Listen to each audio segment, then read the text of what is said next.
Igor Danchenko, Fiona Hill, Brookings Institution, Strobe Talbot. Have you heard these names before? They're part of what is probably the most explosive news with major revelations over the last 48 hours. If you haven't, it's because the Mockingbird media doesn't want you to. Steele dossier and Russia collusion, that you've heard of, as it's been parroted and ingrained into your mind over the course of 6 years nonstop, despite the fact that back in 2021, it was proven to be false. But let's dive in.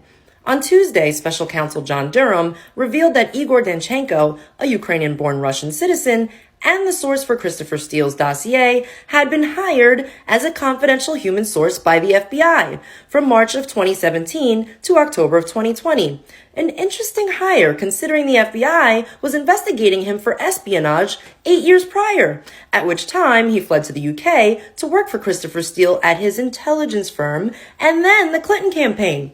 Not a bad resume for a spy being investigated by a 3-letter agency.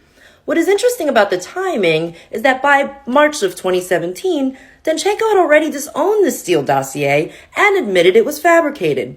Why would the FBI use our tax dollars to employ a known Russian spy who had worked with the Clinton campaign to fabricate an elaborate hoax on a political opponent? What protections did this offer a man that we know lied to the FBI, FISA courts, and tried to alter the results of an election?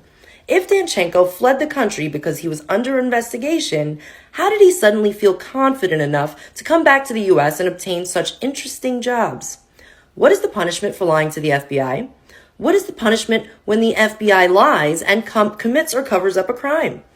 Keep your eyes on Fiona Hill of the National Security Council and Brookings Institution, which is a Washington liberal think tank.